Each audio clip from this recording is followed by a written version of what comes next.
Brandy, you are a fine girl indeed. But what the heck do you have to do with whiskey?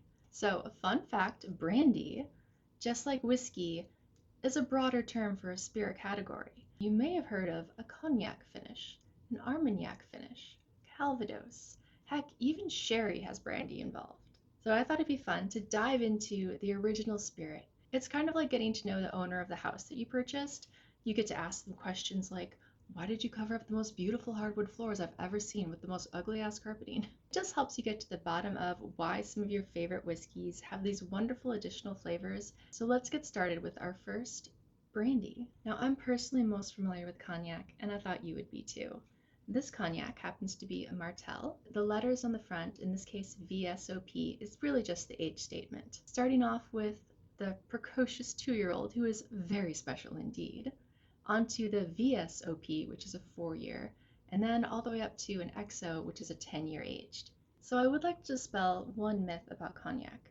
I know within the regions of France, most people are very familiar with the Champagne region, and you may have seen on other cognacs a designation such as Grand Champagne. Well, it's not exactly because it involves champagne.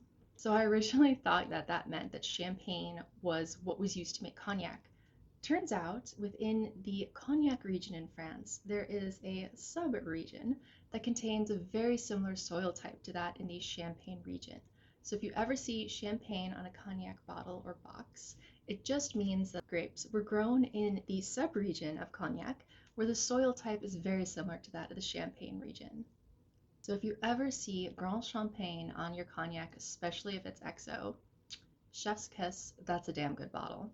Now, cognac is known for having more kind of the apricot, light floral, like jasmine, and the lighter baking spices.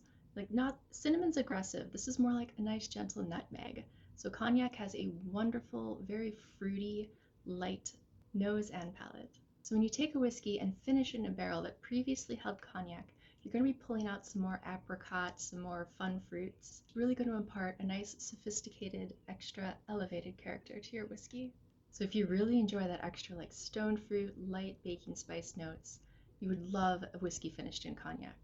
But I highly recommend trying the cognac itself. Something such as the Martell, very easy to find. I feel like especially the VSOP is a good deal at the price point. Let me know what some of your favorite cognacs are down below. I'd love to expand my palette and try some more.